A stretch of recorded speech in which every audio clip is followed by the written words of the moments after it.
Hallo Leute, willkommen zu einem neuen Video von New VR Tech. Mein Name ist Marco und heute geht es mal um etwas anderes hier als in den letzten Tagen, nämlich nicht um die G2, sondern ich habe mich gefragt, ich habe jetzt die G2 und die Quest 2 hatte ich ja eben auch, weil die G2 eben nicht kam, deswegen habe ich mich dann dafür interessiert. Und jetzt habe ich mich gefragt, soll ich die Quest 2 behalten? Und viele von euch haben mich das auch gefragt. Marco, was ist besser? Quest 2, G2? So, lohnt es sich beide zu haben? Wenn ich schon eine Quest habe, brauche ich eine G2 und so weiter. Und ich bin immer wieder fasziniert davon, wie vielseitig die Quest 2 eben ist. Also ich bin absolut fasziniert von der G2. Ich werde sie auf jeden Fall behalten und kann sie jedem empfehlen. Das beste Bild, den besten Komfort, diese Brille, alles ist einfach gut.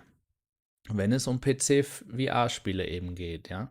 Und ein Nachteil ist auch, man hat ein Kabel. Und da kommt die Quest 2 eben ins Spiel. Also mal abgesehen davon, dass wir leider den Facebook-Zwang haben bei der Brille, ist es so, dass wir mit der Quest 2 wirklich sehr viel machen können. Also wir können nicht nur Standalone-Spiele spielen, das heißt, egal wo man ist, nur mit der Brille einfach VR spielen. Wir können außerdem PC-VR-Spiele spielen mit Oculus Link. Wir können über Virtual Desktop drahtlos PC-VR-Spiele spielen und es sieht immer noch sehr gut aus. Es kommt natürlich nicht an die G2 ran. Aber das heißt wirklich nicht, dass die Quest 2 schlecht ist. Sieht immer noch meiner Meinung nach besser aus als auf der Rift S. Nur man hat halt nicht so eine weite Fernsicht wie bei der G2 eben, ne, durch die Kompression. Und jetzt bin ich auf was ganz anderes gestoßen. Ich habe mich nämlich gestern gefragt, wie wäre es denn jetzt, Cyberpunk 2077 ist rausgekommen, wie wäre es denn, wenn man Cyberpunk also in so einem großen Kinosaal oder wie auch immer, in VR spielen kann, also auf so einem großen Screen? Weil nicht jeder hat einen guten Monitor, einen guten Fernseher, wie auch immer. Aber viel wichtiger, nicht jeder hat eine Konsole und einen leistungsstarken PC und schon gar nicht möglicherweise Quest 2 Besitzer oder überhaupt Quest Besitzer. Das gilt natürlich auch für die Quest hier, was ich euch zeige, für die Quest 1. Das bedeutet, jemand, der eine Quest hat, der ist ja unabhängig. Der braucht keinen Computer, also keinen leistungsstarken Computer und keine Spielekonsole. Und da kommt jetzt eben was ganz Interessantes hier dazu, was ich euch gerne zeigen möchte, was ich gefunden habe auf der Suche danach, wie man gut ähm, Flat-Spiele auf der Quest 2 spielen kann. Also auf so einem großen Monitor, wenn man dann die Brille aufhat. Hier geht es nicht darum, Flat-Spiele in VR darzustellen, also 3D stereoskopisch auf beiden Linsen. Hier geht es darum, wirklich einfach, wenn ihr ein Video gucken würdet, also ein großes Bild in der Quest zu haben. So sollt ihr dann die Spiele spielen können. Darum geht es jetzt. Und ja, man kann zwar PC-VR-Spiele natürlich auch in Flat auf der Quest 2 mit Virtual Desktop spielen, aber was ist denn, wenn ich eine Quest habe, gerade weil die Standalone ist und weil ich keinen leistungsstarken PC habe und keine leistungsstarke Konsole? Da kommt Google Stadia jetzt ins Spiel. Also seit einem Jahr gibt es Google Stadia. Das ist ein Cloud-Gaming-Dienst, der die Konsole ersetzen soll. Er soll nicht unbedingt den Gaming-PC ersetzen, weil es eher so ein Dienst ist, wo einfach alles funktioniert, wie eine Konsole. Man kauft sich ein Spiel, es funktioniert. Und das Beste daran ist, es ist gratis. Also GeForce Now ist ja auch gratis. GeForce Now soll aber den PC quasi in die Cloud bringen. Nur man kann nicht immer spielen, weil die Plätze dort begrenzt sind in der Gratis-Version. Und deswegen ist das natürlich doof. Man will spielen und kommt nicht rein. Und außerdem hat man bei GeForce Now je nach Spiel hin und wieder Probleme, wie man das auf dem PC auch hat. Man muss sich erst da wieder einloggen hier, dann steht da irgendwie Fehler, dann muss man das neu starten. Das hat man alles bei Stadia nicht. Also ihr könnt wirklich davon ausgehen, Stadia funktioniert wie eine Konsole in der Cloud. Und ich habe hier die Stadia Premiere Edition. Ich halte das mal hier vor den Körper, damit das nicht gefiltert wird. Als YouTube Premium Abonnent bekommen. Und eine zweite jetzt sogar noch als Cyberpunk Vorbesteller auf Stadia. Das habe ich für 60 Euro vorbestellt und habe dann eine Premiere Edition bekommen. Das bedeutet ein Chromecast Ultra, um Stadia auf dem Fernseher spielen zu können. Und den Stadia Controller, den ich euch hier zeige. Ich lade dazu auch noch ein Unboxing auf den Kanal hoch. Das ist der Stadia Controller. Was ist der Vorteil dieses Stadia Controllers? Der Stadia Controller verbindet sich entweder per Kabel mit dem Computer oder mit dem Handy, aber die hauptsächliche Funktion soll sein, dass sich der Stadia Controller mit dem WLAN verbindet und so quasi eine Gerätestrecke an Latenz, die das verursachen würde, umgeht. Das heißt, wenn ihr in der Cloud spielt, ist ja eben das große Thema Latenz. Ähm, Ich möchte den Ego-Shooter in der Cloud spielen und ich schieße und es dauert 5 Sekunden, bis ich den Schuss auf dem Bildschirm sehe. Sowas wäre natürlich schlecht. Das ist bei Stadia wirklich nicht so. Wenn es natürlich um kompetitives Spielen geht, wie E-Sports oder so, ja, dann brauchen wir da gar nicht drüber reden, aber darum geht es ja jetzt ja auch gar nicht. Wenn wir also einen Controller haben, der erst mit dem PC beispielsweise verbunden ist, dann die Signale an Stadia sendet und dann das Bild zurückkommt, ist quasi die Verbindung zwischen dem Controller und dem PC die extra Latenz, die entstehen würde, die wir mit dem Stadia Controller nicht haben, weil er nämlich die Signale direkt übers Internet an Stadia sendet.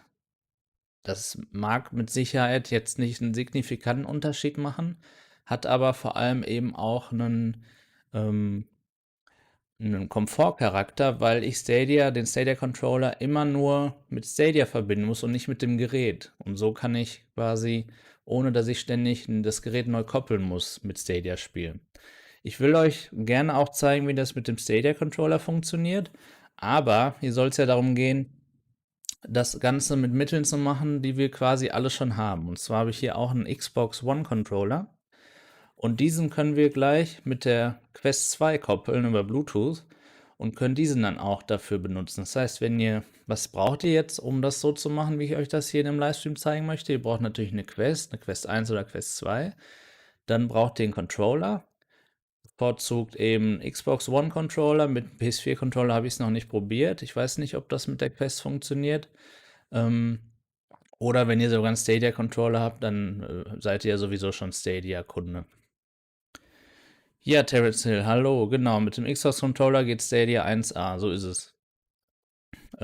Es geht da eher auch um gemessene Latenz und nicht um wirklich spürbare Latenz. Ne? Gerade wenn wir jetzt den Controller mit der Quest verbinden, was alles ebenso Fallstricke mit sich bringt, dann ist es mit dem Stadia Controller noch ein Mühe angenehmer in der Theorie. Ich habe jetzt aber auch nicht wirklich, zumindest bei Cyberpunk, einen Unterschied feststellen können, da hast du recht.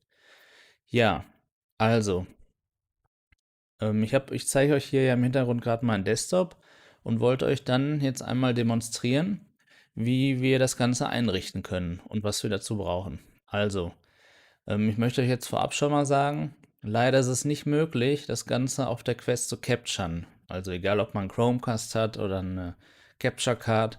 Ich kann das Ganze nicht von der Quest capturen, weil das Bild immer schwarz wird, sobald man also Stadia werdet ihr gleich sehen, öffnet. Deswegen habe ich hier gleich so ein durch die Linse, nicht in guter Qualität, aber dass ihr wenigstens sehen könnt, was da gerade vor sich geht. Und wenn ihr hier einmal schaut, ich schalte das Ganze einmal um. Jetzt habe ich hier gerade einen ganz normalen Cast auf meinen Rechner von meiner Quest 2. Und wenn ich hier den Controller, die Quest ist wieder ausgegangen, oder? Ne, ist noch an. Das ist der rechte Controller. Genau, jetzt kann man sehen, jetzt wedel ich gerade vor der Quest rum, dass eben das Ganze hier getrackt wird. Gut, dann würde ich sagen, fangen wir einfach mal an. Ich möchte auch die Quellen, wo ich diese Infos her habe, was ich euch jetzt hier zeige, einmal euch nennen. Das habe ich auch in der Videobeschreibung verlinkt. Also, als erstes braucht ihr, damit ihr beginnen könnt, neben der Quest 2 und dem Xbox One Controller, einen Stadia-Account. Da geht ihr einfach auf stadia.com, könnt euch dort einloggen, beziehungsweise wenn ihr schon ein Google-Konto habt oder ein YouTube-Konto, ist das kein Problem. Und schon könnt ihr gratis spielen, sofern ihr eben zum Beispiel Cyberpunk oder auch andere Spiele dort kauft. Ihr kauft die also, behaltet die für immer und könnt die dann gratis zocken. Wenn ihr das Pro-Abo abschließt auf Stadia, erhaltet ihr 4K-Support, 5.1 Surround Support und HDR Support. Alles Dinge, die ich nicht so wichtig finde, sodass ich nicht glaube, dass ihr es unbedingt machen müsst. Deswegen probiert es einfach mal aus, vielleicht auch mit einem günstigeren Game, wie auch immer. Ihr habt auch auf Stadia die Möglichkeit, innerhalb von 2 Spielstunden, innerhalb von 14 Tagen die Spiele zurückzugeben. Also wenn das auch nichts für euch ist, könnt ihr das wieder refunden. So, also neben diesem Ding braucht ihr SideQuest auf dem Computer. Ihr braucht also einen Computer und braucht SideQuest, weil wir gleich ein kleines Programm auf die Quest laden müssen. Und zwar ist das eine Chrome-Browser-Emulation, nenne ich es jetzt mal. Und wie SideQuest zu installieren ist, möchte ich euch in diesem Video nicht zeigen, weil es so viele YouTuber gibt, die das schon ausführlich und gut gemacht haben. Da würde ich euch empfehlen, euch da einfach hier beispielsweise das Video der Zockstube hier anzuschauen. Habe ich euch verlinkt in der Beschreibung, wie ihr SideQuest installiert und wie ihr Apps eben über SideQuest installiert. Also, wenn ihr schon wisst, wie es geht oder das Video dann eben geschaut habt, könnt ihr quasi ab hier wieder weiter gucken. Und jetzt geht es hier zu Upload VR. Die haben mir nämlich vor ein paar Tagen einen Guide erstellt, was man alles machen muss, damit man Stadia auf der Quest spielen kann. So, ich scrolle hier mal runter. Also erstens Download SideQuest und richte das SideQuest ein. Das habe ich euch ja gerade gezeigt. Da schaut euch das Video der Zockstube an. Dann müsst ihr die Quest 2 mit dem PC verbinden. Und wenn ihr dann SideQuest installiert habt, sieht das Ganze so aus. Ach, entschuldigt, ich habe hier gerade noch das Overlay an, genau. Also hier nochmal. Hier ist das Video der Zockstube, das schaut euch an. Und hier alles verlinkt in der Beschreibung ist das Video, ist der Guide von Upload VR. Und wir schauen uns jetzt mal an, wie es aussieht, wenn ihr SideQuest installiert habt. Und zwar sieht SideQuest eben so aus.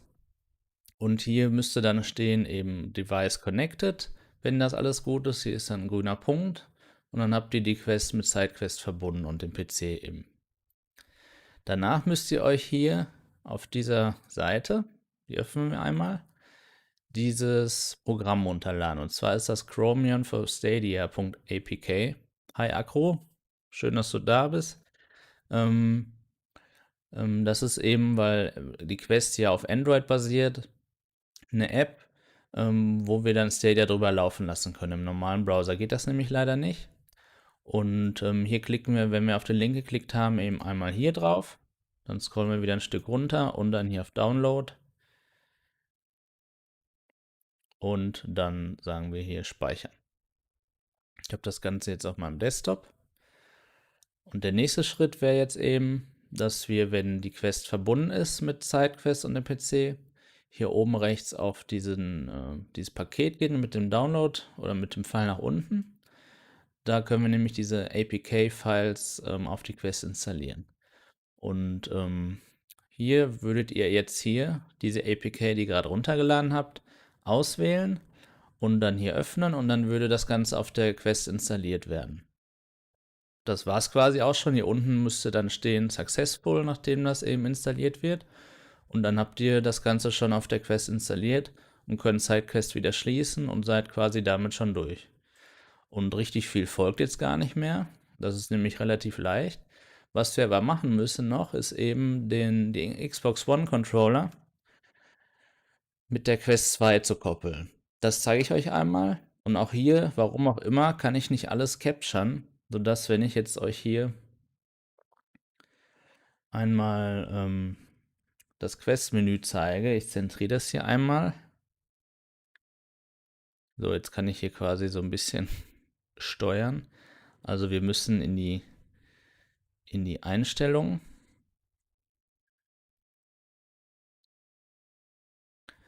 Dann müssen wir hier runter scrollen links auf experimentelle Features. Und dann seht ihr da unten, dass es da den Punkt gibt Bluetooth-Kopplung. Da drückt ihr dann auf Koppeln. So, und jetzt seht ihr schon, das Bild ist schwarz, warum auch immer, das wird nicht gecaptured. Jetzt schalte ich mal um auf die durch die Linse-Kamera hier. Also ihr seht es jetzt ein bisschen schlechter, aber ihr könnt alles sehen, denke ich. Und hier geht jetzt auf neues Gerät koppeln.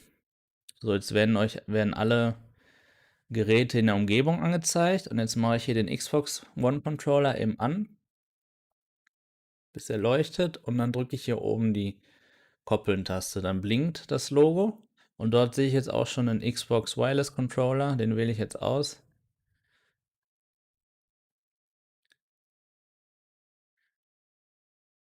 Verbindung wird hergestellt. Jetzt fragt er, ob man das koppeln möchte. Da sagen wir natürlich ja. Und jetzt ist, wird immer noch hergestellt. Jetzt ist der Xbox Controller gekoppelt. Jetzt steht es zwar immer noch, wird hergestellt, aber obwohl, ne, der blinkt auch noch. Ich glaube, der braucht noch eine Sekunde. Geben wir ihm die Sekunde, die er braucht.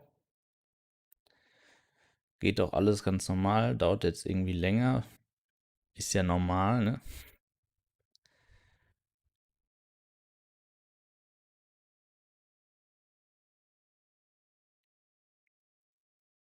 Könnt es ja nochmal probieren. Also das ist eigentlich der unspektakuläre Schritt, das zu koppeln. Also ich entkoppel nochmal, mache nochmal ein neues Gerät koppeln. Xbox Wireless Controller. Verbindung wird hergestellt. Koppeln.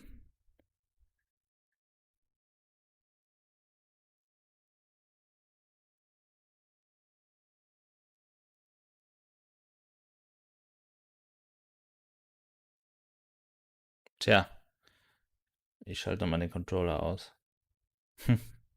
Wie immer. Also nicht verzagen, wenn es mal nicht geht. Wenn der aber einmal gekoppelt ist, dann müsst ihr auch nichts mehr machen.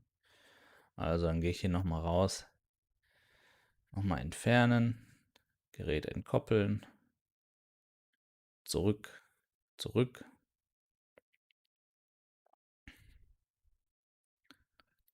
Wechsle ich hier nochmal die Ansicht.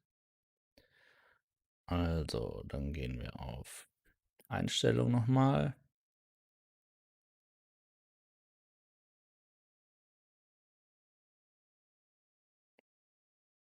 Ich mache das Ganze gerne hier übrigens wirklich lieber in so einem Livestream, weil ihr dann wirklich sehen könnt, wie das funktioniert und was da vielleicht auch für Probleme auftreten, die man sonst wegschneiden würde. Und ihr könnt auch, wenn ihr eben live dabei seid, Fragen stellen. Daher seht ihr jetzt alles, was passiert, auch dann ohne, dass ich so tue, als ob das nicht passieren würde. Ja. So, koppeln. Jetzt wieder die Kamera umschalten. Neues Gerät koppeln. So, jetzt schalte ich den Controller nochmal ein und drücke nochmal die Pairing-Taste.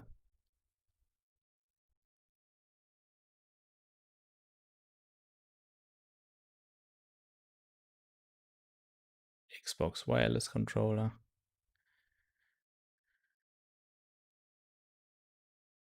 Koppeln.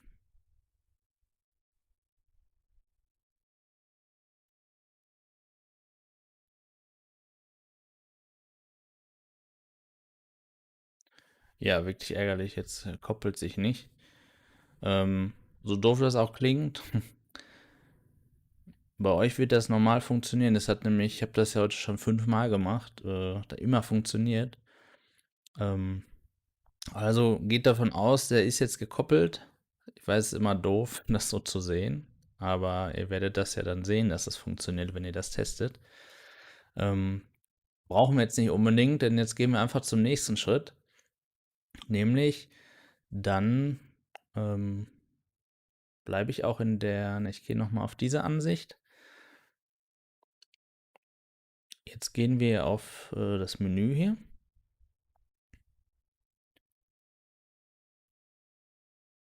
Und oben rechts habe ich jetzt gerade die Kategorie installiert geöffnet. Ist ein bisschen verzögert hier bei mir, deswegen ist das schwierig zu steuern, weil ich die Brille ja nicht auf habe. Und dann geht ihr auf unbekannte Quellen und da seht ihr immer alle Apps, die ihr installiert habt, die eben über SideQuest gekommen sind.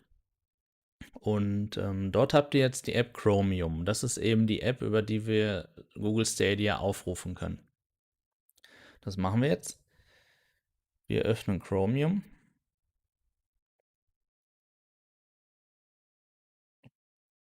So, und wie ihr seht, das Bild ist wieder schwarz, wieso auch immer. Deswegen filme ich hier durch die Linse. Und da seht ihr jetzt schon, ich versuche das mal so ein bisschen zu bewegen. Hier ist jetzt die App Chromium auf. Und Stadia ist gelauncht. Ich bin natürlich schon eingeloggt in Stadia. Ihr müsst oben rechts auf die Einstellung einmal gehen, wenn ihr dort seid, und den Desktop-Modus aktivieren. Also die Desktop-Seite muss angefordert werden von Stadia, sonst sagt er nämlich, laden Sie eine App runter. Sobald ihr das angeklickt habt, funktioniert das alles wunderbar. Ihr könnt euch einloggen. Das habe ich natürlich schon gemacht. Und dann seid ihr in eurer Stadia-Mediathek. Ihr könnt euch Stadia eben auch einfach so mal erstmal ansehen, bevor ihr das macht. Auch wie gesagt, ohne irgendwas zu kaufen oder so, indem ihr das einfach am PC macht. Und ja, wie ihr seht, läuft gerade auf meiner Quest Google Stadia. Ja, also, dass das ein bisschen stockt und so, liegt gerade an dem Videofeed, der gerade drahtlos an meinen Rechner geht. Ne? Also da ruckelt gar nichts, das funktioniert super. Da ist auch keine Latenz. Das ist wirklich wunderbar. Also keine Latenz, die man spürt. Es funktioniert einfach gut. Ja, und so könntet ihr jetzt eben Stadia spielen auf der Quest. Und ich würde sagen, wir probieren das einfach mal aus. Ich mache jetzt mal in Stadia einen Livestream, den ich dann hier aber drüber zeige. Also müsst ihr jetzt nicht den Stream verlassen und dann spielen wir einfach mal ein paar Minuten. Und ich sage euch, wie sich das so anfühlt. Ich mache das Ganze jetzt natürlich mit dem Stadia Controller, weil leider das mit dem Xbox Controller, wie ihr gerade gesehen habt, nicht so gut funktioniert hat bei mir. Warum auch immer. Nochmal, das funktioniert, nur gerade bei mir nicht. Ähm, Daher setze ich jetzt mal die Quest auf und gucke jetzt mal, also dann starte ich den Livestream und dann zeige ich euch den Livestream hier auch direkt. Also eine Sekunde.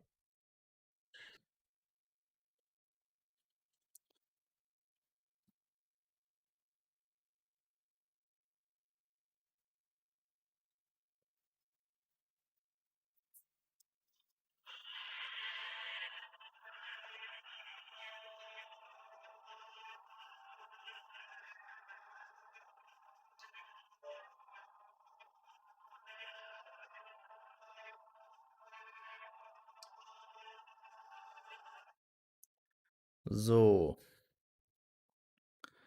jetzt koppel ich kurz hier einmal den Stadia Controller.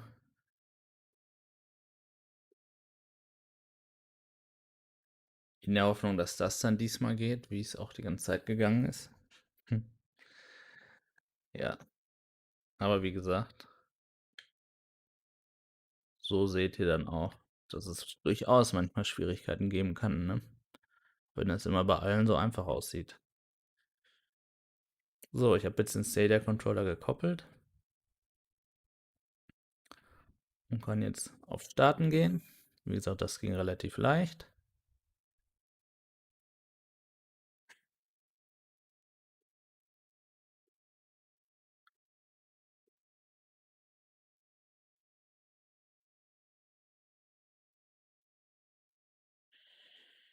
So, ich möchte euch das trotzdem nochmal durch die Linse zeigen. Dazu setze ich nochmal meine Brille auf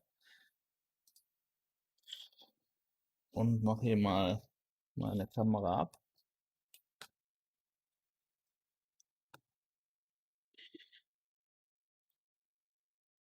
So, jetzt kann ich ja auch die Quest dabei bewegen. Und jetzt seht ihr hier, wie das aussieht. Also man ist hier immer noch in dem Home-Menü, aber alles ist abgedunkelt und das Bild ist durchaus recht groß, also total ausreichend. Und die Qualität ist eben auch richtig gut. Jo. Hier unten seht ihr noch eure Menüleiste. Jo.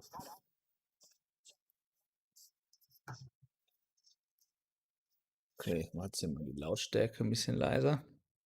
Also, jetzt starte ich mal den Livestream.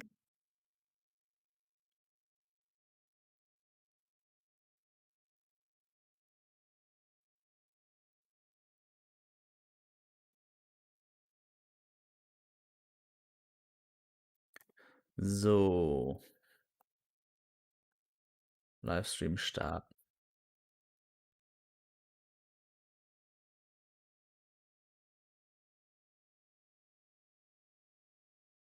Also wirklich nochmal, ihr müsst euch vorstellen, ihr habt keinen PC, der leistungsstark ist, keine Konsole und ihr spielt jetzt so ein Top-Game wie Cyberpunk von der Cloud, drahtlos auf eure Konsole, während ihr auf dem Sofa sitzt.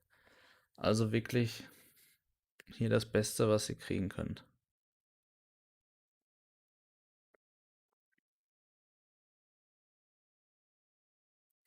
Okay.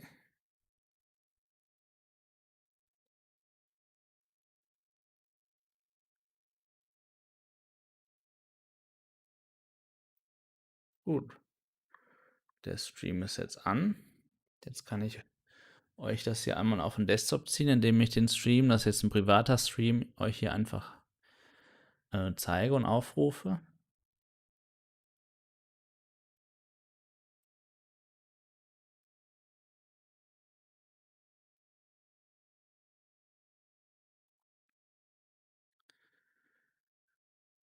Und dadurch, dass man jetzt streamt, quasi direkt von den Stadia-Servern, also nicht erst von euch zu Hause, ist die Latenz auch richtig gut. Und jetzt solltet ihr eben Stadia dort sehen. Und das ist jetzt das, was ich auf der Quest sehe. Also genau das. Es wird jetzt ein bisschen verzögert sein, im Gegensatz zu dem, was ich jetzt sehe. Aber an sich ist das genau das, was ich jetzt sehe in der Quest. Und jetzt gehe ich mal in die Quest und spiele einfach mal eine Runde. Ich gucke mal, dass ihr auch was hört. Jetzt gehe ich mal in die Quest und spiele einfach mal.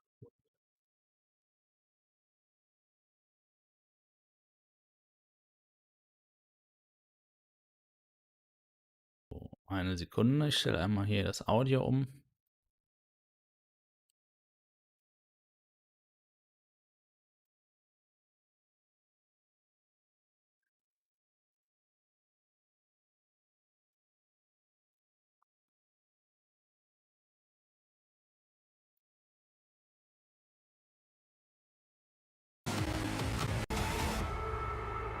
So, jetzt solltet ihr auch den Ton hören. So, jetzt solltet ihr auch den Ton hören. Und jetzt habe ich mal das Mikrofon umgestellt auf das Quest-Mikrofon. Und jetzt streame ich tatsächlich nach YouTube von Stadia direkt, spiele auf meiner Quest, brauche keinen PC, keine Konsole, kann streamen, kann zocken auf der Couch, egal wo, auf einem großen Bildschirm mit meinem Controller, alles drahtlos. Und das ist schon echt bewundernswert. Und das meine ich mit, die Quest ist so vielseitig für 350 Euro und so toll. Und das soll so ein bisschen auch die Frage beantworten. Brauche ich die Quest? Soll ich die Quest haben? Es ist toll, die G2 und die Quest zu haben, wirklich. Also spitze. Jetzt spielen wir einfach mal ein paar Minuten. Schreibt mir mal, falls ihr mich hört, wie das so ist. Setze ich mal die Brille wieder ab. Setze die Quest auf. Ja, und dann zocken wir mal.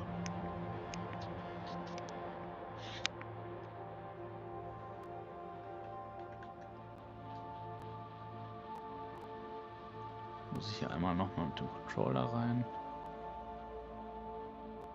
Genau.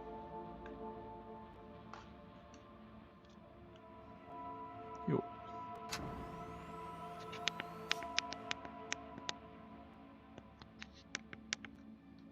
Und ihr müsst euch vorstellen, das Tolle ist ja wirklich, dass man nichts mehr konfigurieren muss, wenn man es einmal eingestellt hat. Und das ging ja jetzt trotzdem relativ leicht auch.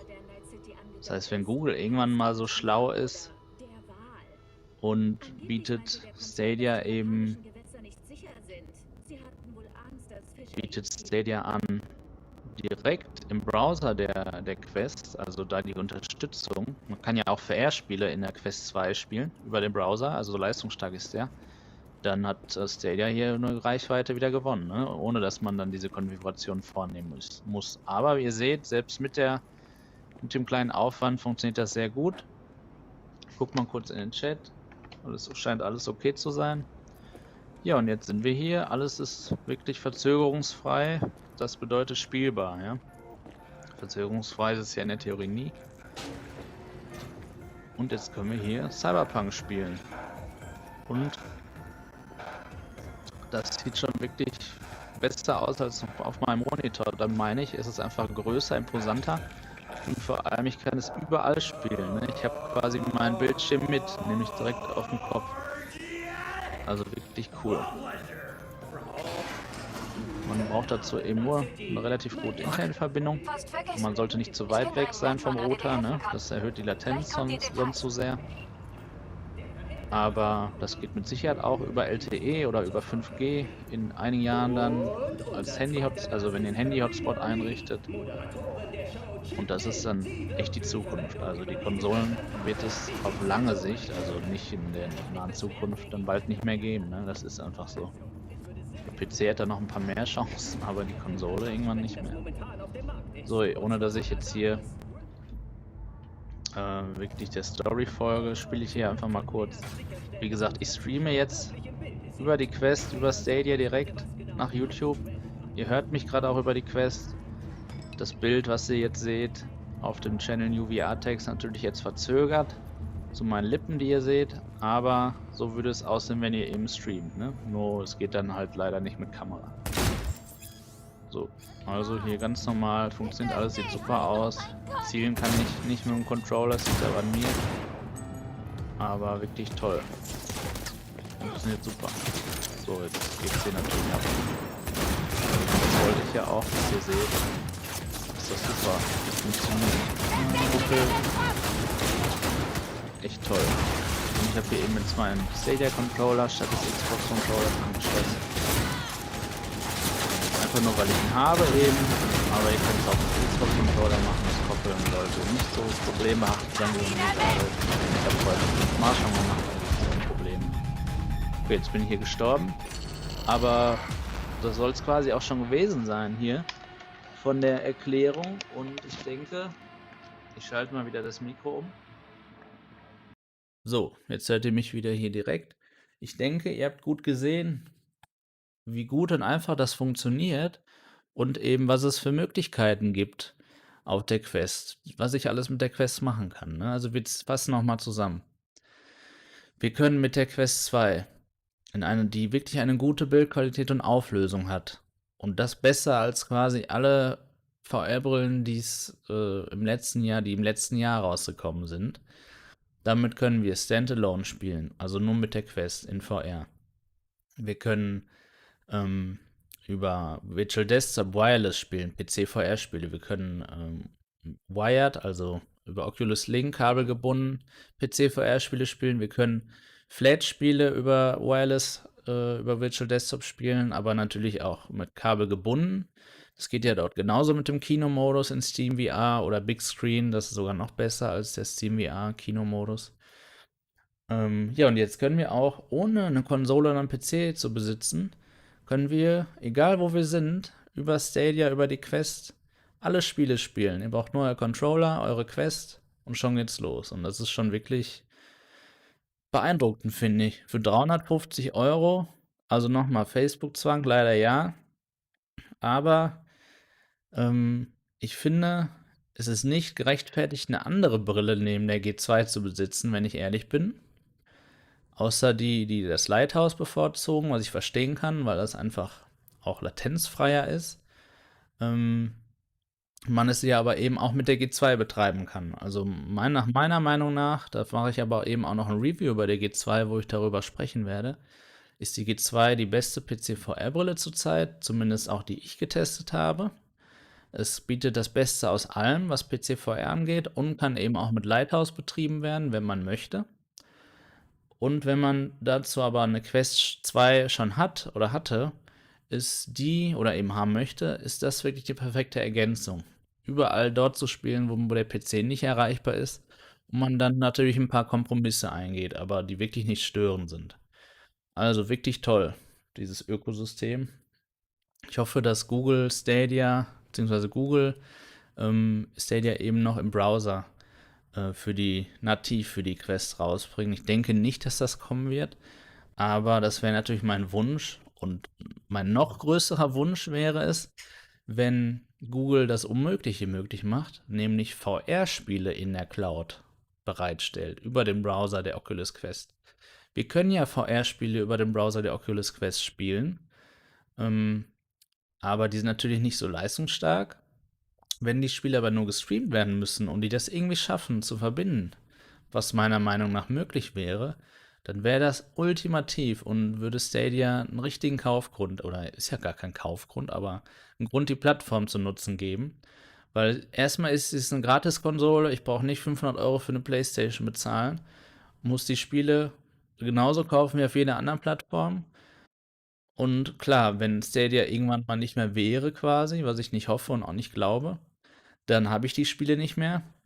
Wenn ich aber eine Spiele für die Konsole kaufe und ich habe die Konsole nicht, dann ist das Geld ja quasi auch weg. Also, ne, das ist klar, wenn ich mir wieder die Konsole kaufen würde, dann hätte ich sie wieder. Aber gerade die digitalen Spiele, die sind mehr oder weniger eben da, die binden einen an die Plattform. Und das ist sowieso die Frage, ob man das machen sollte. Okay, wie sieht's denn aus? Habt ihr noch Fragen? Unknown, ja geil, sagst du. Ja, genau. Ohne DirectX Raytracing. Genau, das stimmt. Stadia hat jetzt hat nicht die neueste Grafikunterstützung. Das liegt aber vor allem eben auch daran, beziehungsweise das liegt nicht an Stadia, das war jetzt falsch von mir. Es liegt daran, dass Cyberpunk für die Konsolenversion eben noch kein Raytracing kann und eben deswegen auch nicht für Stadia. Jo, wie sieht's aus? Habt ihr da noch Fragen? Der Stream hat hier eine etwas höhere Latenz aufgrund der meiner Internetprobleme zurzeit, die leider gestern nicht behoben werden konnten. Deswegen gehe ich da immer auf Nummer sicher und mache jetzt die Latenz auf normal. Aber ich denke soweit, ihr habt alles gesehen, was ich euch zeigen wollte. Wirklich sehr spannend. Ich überlege eben auch so Cyberpunk zu spielen, einfach nur weil ich es cool finde. Ich habe zwar den PC, ich habe eine Konsole und alles, aber ich finde es einfach cool. Und das fasziniert mich dann neben dem Spielen dann noch umso mehr. Und deswegen überlege ich das so zu spielen. Und vielleicht streame ich ja auch dabei, ja, das wäre ja auch ganz cool. Nur leider würde es dann ohne Kamera nur gehen. Aber ich habe das Ganze auch schon in der G2 übrigens ausprobiert. Das sieht auch wirklich sehr toll aus. Und da habe ich es einmal mit Stadia probiert, aber auch mit, dass Cyberpunk auf dem PC natürlich normal läuft in Flat und ich es dann in der VR-Brille in der G2 sehe. Da ist aber die Performance nicht so gut. Das ist leider schade. Also die Performance ist viel schlechter, als wenn ich es auf meinem Monitor spielen würde. Und da wäre Stadia eben auch wieder ein Grund, ne, das so zu machen. Bob X habe ich noch nicht ausprobiert, Terence Hill, weil ähm, ich nicht glaube, ich habe das schon mit anderen Mods in mich eben probiert, dass mir das gefallen wird. Man wird nämlich das Spiel, so wie ich die Erfahrung gemacht habe, dann nicht spielen so. Erstens ist die Performance auch nochmal viel schlechter und zweitens hat man zwar den Wow-Effekt, wenn man dann da drin ist in Night City und man sieht alles, aber es ist eben nur emuliert. Es ist nicht für VR gemacht. Und da würde ich dann jetzt eben davon abraten, das Programm zu kaufen, nur für dieses Spiel vor allem. Klar, man kann es auch für andere Spiele kaufen, oder nutzen. Aber ich rate davon ab und habe es eben auch nicht gemacht. Ne? Klar, würde ich mal gerne sehen, aber das ist mir die 30 € nicht wert, weil ich weiß, dass ich das dann eh nicht benutzen werde. Okay, Leute, dann war es das soweit für den Stream hier. Ich hoffe, ihr hattet Gefallen daran, das hier einmal zu sehen, wie das funktioniert. Und schreibt doch mal in die Kommentare, wenn ihr auch eine Quest habt, ob ihr das ausprobiert habt oder warum ihr das vielleicht nicht ausprobieren möchtet. Würde mich mal einfach interessieren, eure Meinung dazu, wie euch das Video gefallen hat. Schreibt es auch gerne in die Kommentare und lasst gerne eben eure Meinung über einen Daumen hoch oder runter da. Und ich würde mich freuen, wenn ihr den Kanal natürlich abonniert, damit ihr solche Videos nicht mehr verpasst. Und eben auch solche relativ spontanen Livestreams. Zurzeit ein bisschen früher, weil ich ab 19 Uhr leider Probleme mit meinem Upload habe, habe ich schon in den letzten Livestreams gesagt. Tut mir auch leid, dass ich das erwähnen muss, aber das ist eben der Grund, weil ich auch viele Nachrichten schon bekommen habe, warum streame ich denn so früh. Das ist leider deswegen, mein Provider ist da gerade dran, gerade noch eine Nachricht bekommen, dass da eine Störung hier in der Straße vorliegt und dass dort jetzt bald das Ganze behoben werden soll. Ja, Terence Hill, hast es da, aber wartest noch auf die G2. Ja, okay, das ist natürlich richtig.